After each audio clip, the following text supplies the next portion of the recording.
नमस्कार। चलिए आज एक सफर पर चलते हैं।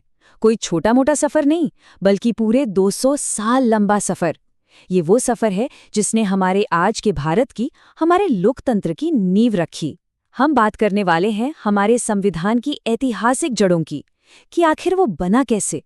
तो ये कहानी शुरू होती है बहुत पहले, साल 1600 में, जब अंग्रेज ईस्ट इंडिया कंपनी के रूप में भारत आए थे। देखिए, उनका इरादा उस वक्त सिर्फ और सिर्फ एक था, व्यापार। उन्हें यहाँ के मसालों और कपड़ों में दिलचस्पी थी, और बस इससे ज्यादा कुछ नहीं। लेकिन फिर आया साल 1765 और यहाँ से सब कुछ बदल गया। बक्सर की लड़ाई में जीत के बाद कंपनी को मुगल बादशाह से मिल गए दीवानी के अधिकार। अब सवाल ये है कि ये दीवानी है क्या। इसका सीधा सा मतलब था कि कंपनी अब बंगाल, बिहार और उड़ीसा में टैक्स वसूल सकती थी और साथ ही सिविल मामलों में न्याय भी कर सकती थी।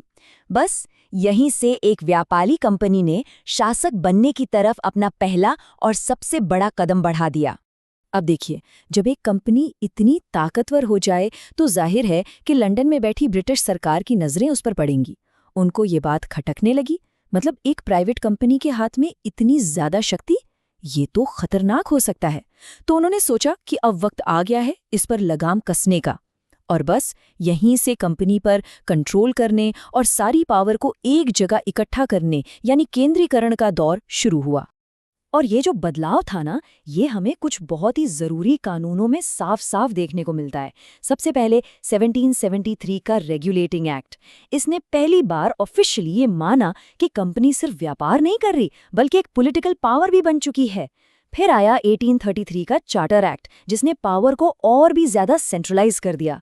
और फिर 1853 का एक्ट, जिसने भारतीयों के लिए सिविल सर्विसेज के दरवाजे खोल दिए, जो कि एक बहुत ही बड़ा, बहुत ही महत्वपूर्ण बदलाव था। अब जो 1833 का एक्ट था ना, वो सच में एक बहुत बड़ा टर्निंग पॉइंट था। इसने क्या किया, इसने बंगाल के गवर्नर जनरल का पद बदलकर भारत का गवर्नर जनरल कर दिया। मतलब अब एक ही आदमी के पास पूरे ब्रिटिश भारत की सिविल और मिलिट्री दोनों पावर आ गई। सोचिए, पूरे भारत पर एक ही जगह से शासन करने की तैयारी। ये सेंट्रलाइजेशन की दिशा में एक जबरदस्त कदम था। सब कुछ ब्रिटिश सरकार के प्लान के हिसाब से चल रहा था। लेकिन फिर आया साल 1857। एक ऐसी चिंगारी भड़की, एक ऐसी क्रांति हुई जिसने भारतीय इतिहास का रुख हमेशा हमेशा के लिए बदल कर रख दिया।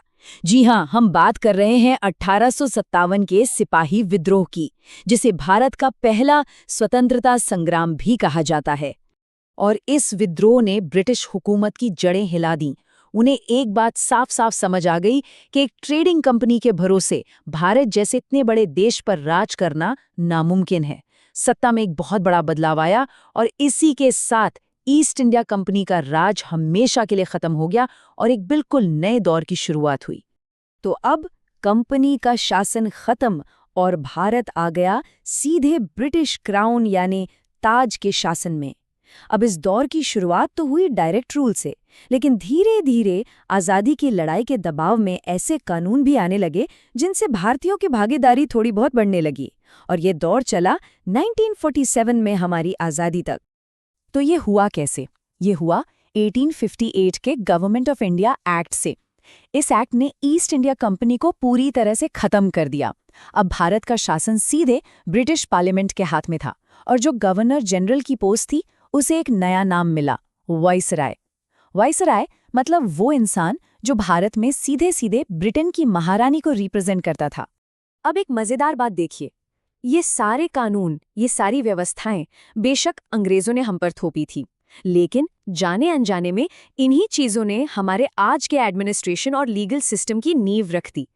हमारे जो स्वतंत्रता सेनानी थे, जो हमारे लीडर थे, उन्होंने इन्हीं सिस्टम से लड़ते हुए और इन्हीं से सीखते हुए आज़ाद भारत के संविधान का खाका तैयार किया।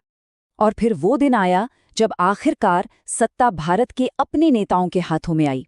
और ये जो आप देख रहे हैं, ये है आज़ाद भारत का पहला मंत्रिमंडल। ये वो महान लोग हैं, वो दिग्गज हैं, जिन्होंने ना सिर्फ दुनिया के सबसे बड़े लोकतंत्र का संविधान लिखा, बल्कि देश को तरक्की के रास्ते पर आगे भी बढ़ाया। तो ये पूरा सफर देखने के बाद आखिर में एक सवाल मन में आता है, शासन और कानून की ये जो 200 साल पुरानी विरासत है, वो आज के भारत को किस तरह से प्रभावित कर रही है? इसका असर हमारे आज पर क्या है? ज़रा सोचिएगा, क्योंकि ये एक ऐसा सवाल है जो हमारे आज से भी जुड़ा है और हमारे आने वाले कल से भी।